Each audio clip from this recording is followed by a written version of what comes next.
Hello. So we're back with another video, and this time we're talking about how to get your guitars sounding really wide before we even mix them actually. So this is kind of looking at production techniques and maybe even songwriting techniques kind of comes into this. So this is a little bit different from what I usually cover, but the reason I'm doing this is because when I mix kind of rock music or pop or indie, a lot of people want their mixes to sound wide. And as soon as you've hard panned guitars, kind of hard left and hard right, anything after that is a little bit too kind of synthetic to me. And what I think people should do is kind of approach it from a songwriting point of view instead of a mix point of view. So what I'm going to do today is I'm going to track some guitars live and show you how to get those guitars sounding really wide and full before we even touch any plugins or any kind of mixing. So the only thing we're going to do really is volume and panning. So we won't even look at reverb today. So if we just take a quick look at the Pro Tools session, you can see here I've got some drum tracks which I've made, got a bass track, and we've got this one guitar track. So it's called Guitar A Left for now. It's called Left, but it's going to be panned in the center for now. So let's just have a quick listen to the drums, see what's going on.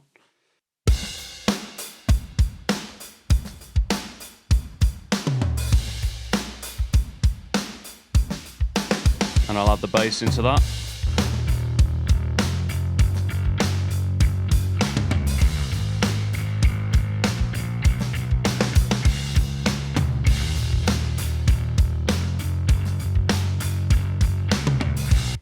Okay, cool. So that's kind of our basic, drum and bass mix. Just done a little, obviously, as you can see, I've got some plugins on there. I've done a bit of a mix to try and make it sound huge. So what we've got is this guitar A, and that was recorded using this. So this is my Strat. So we've got single coil pickups on here, and it's basically following the same kind of chord progression as the bass. It's mainly playing root notes with bar chords, and you'll see what I mean. So I'll just play you that. So I'll play you the mix with the guitar in. So this is just with one guitar for now.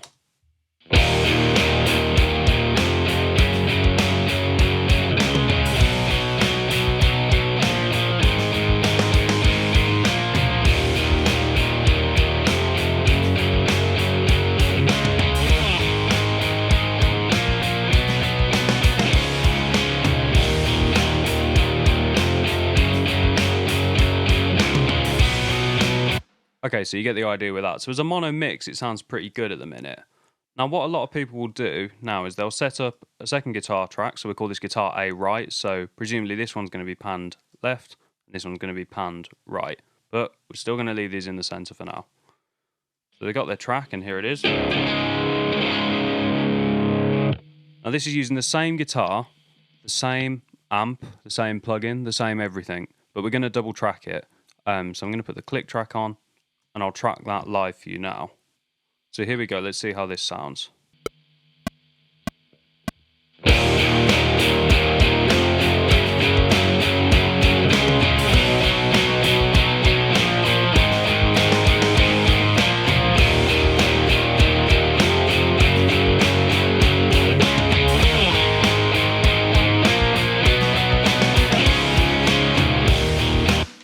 Cool. Okay, so let's have a listen to how that sounds with the two guitars in now.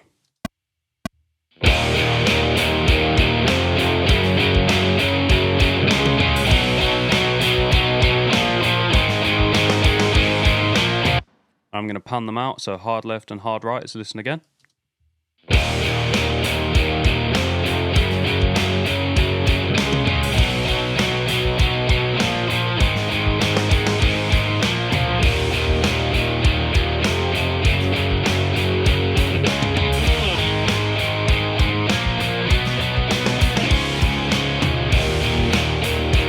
Okay, so it sounds pretty wide, but I think we can get it to sound wider. So what I'm going to do, I'm going to do the exact same take again. So the same kind of chord, the exact same chords and the same rhythm and the same pattern. I'm going to do it on a different channel. I'm going to do it with a different guitar. So there's a few things we can swap. So let's list them off actually. So we can swap the guitar. So we can go from a Stratocaster to a Telecaster, which I'll probably get some footage after. And not only that, when we change the guitar, we can change the pickup, can't we? So at the minute I'm using single coils, but we could go to a kind of Les Paul Telecaster thing, maybe something with humbuckers, basically. And then from there, we can kind of think about changing the amp, or even the mic that's on the amp. So I'm not using real amps at the minute, I'm using amp sims. That's just for convenience, really, but we can still do the same thing in the software in that we can swap over the head, or swap over the mic or the cabinet. And then after that, which is the last stage, but definitely not least, is the music, as we can swap the parts around a bit and we can figure out what's going to give us that width in the mix and these kind of wide sounding guitars by actually changing the music. And I think that's the most important one, really, because although we've said we can change the guitar, the pickup type, the amp, the mic, etc., if you've only got one mic, one amp, and one guitar, then you should still be able to get the same effect that we're going for here. So let's give it a go. So what I'm going to do is let me just grab this other guitar, hang on. Okay, so I'm back. So as you can see, now I've changed over to this Telecaster, which has got humbuckers in it. So what we're going to do is we're going to change over everything I've said. So we've gone from this amp here, which, as you can see, I've kind of emulated a Tube Screamer in the front, which is then going into a Vox and then to like a Marshall 4x12 cab. So we're going to go over to this rig now. And this rig is it's got a distortion pedal in the front. It's probably some sort of a Boss pedal emulation, into a Darkface, which is kind of emulating a Fender. Then we're going into a Marshall 212. And I've also swapped from a kind of SM57 clone to an AKG 414 clone. So the tone here is going to be very different. And remember, we've gone to a different guitar with different humbuckers. But what we're going to do is we're going to play the same part.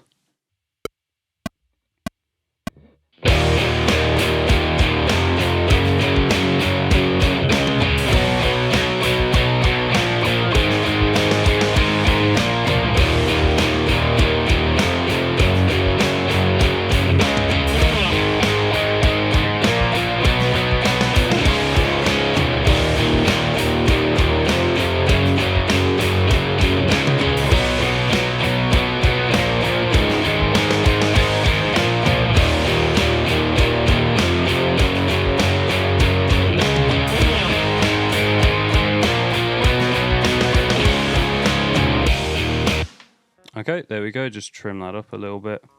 So, same musical part, different guitar, different amp, different everything else. Let's spread these out. Hard left, hard right, see how that sounds now.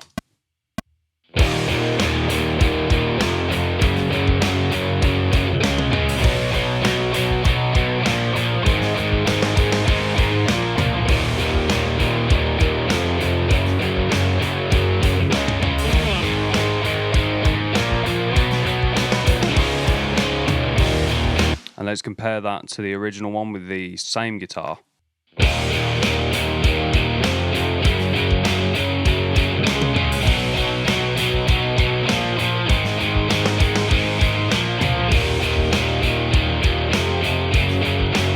So as you can hear, it's still wide, but we're still not quite there really. So it's a bit thicker and a bit fuller, and it definitely is kind of wider, and it's getting rid of that mono center that we're kind of creating. So let's go one step further. So I'm going to duplicate, I'm just going to get rid of this take now. And I'm going to put this one back on mute, swap these around. So this is the guy here. This is the one we're concentrating on. Put this back into the center for you. There we go. So now we're going to change up the part, and we're going to do something completely different. So as the one guitar is like ascending, it's going kind of up the fretboard. So it's going...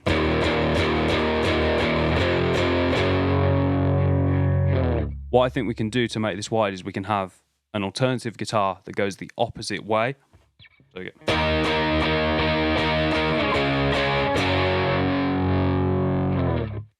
now that sounds really subtle, but what that's going to do is it's going to take it from these two guitar parts which are just moving left and right to almost moving laterally, so like this way as well. So we get this huge kind of expanse of musicality in the music. So I'm going to put this part in for you now.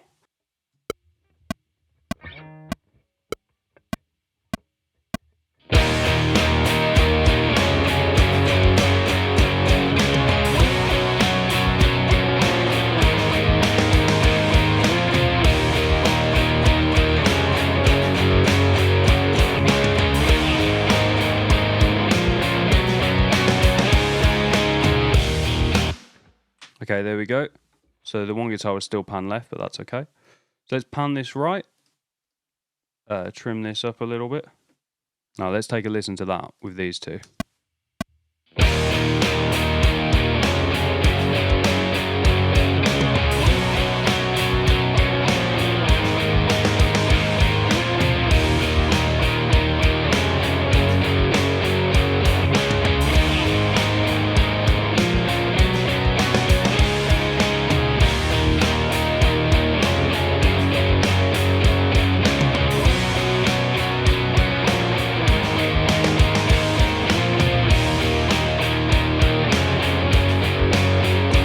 Now that sounded great to me. That's the kind of part I'd like to receive when I mix, is that we've got these kind of two parts that clearly work together and fit the song, but they're both different and moving in different directions, and that is what's going to actually give you a wide mix. None of these kind of plug-in tricks that you see on the internet are really going to have the same effect that something like that will. Now, the one thing that you might be thinking is that kind of sounds almost a bit thin for me, is that the left track clearly has a lot more kind of grunt, and the right track is maybe a little bit daintier, almost. That, you know, it's kind of playing the harmony part, which is most of the time isn't considered to be as strong and as prominent. But what we can do then is we can just swap back to our original guitar, and we can stick the Strat now on the right as well. And I'll show you what I'd do. So now with the Strat on the right, I would take my right guitar, I'm just going to duplicate it here. Set the gain. So now we've got that harmony on the right, but I would start to put in some additional parts with the guitar you used on the left. So what you can do is maybe just play the root notes if you just want to fill it out, because we've got all this lovely kind of harmony in there now. But it's kind of lacking that beefy bottom end. So let's put that in.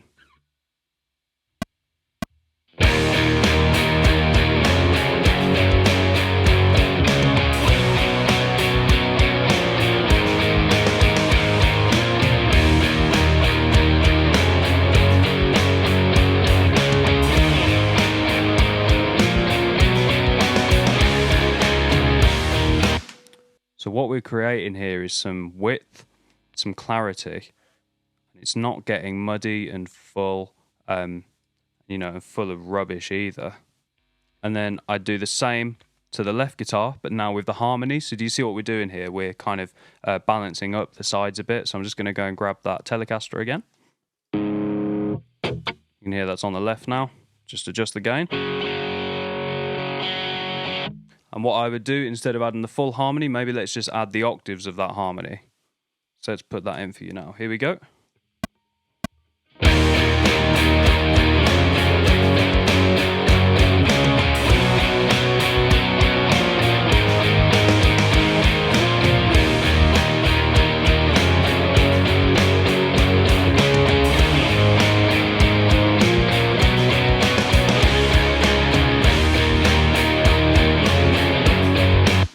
Now let's have a listen to our massive kind of wall of guitars that we've got going on here. I'll just solo out the guitars.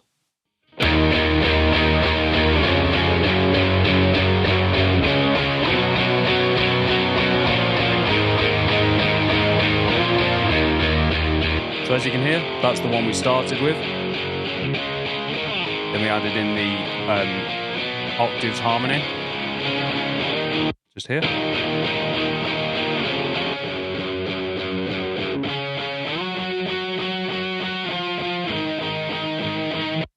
And then on the right, this was our Telecaster track with different amp, different everything. And different part, of course. And then we added the Strat back in just with single notes.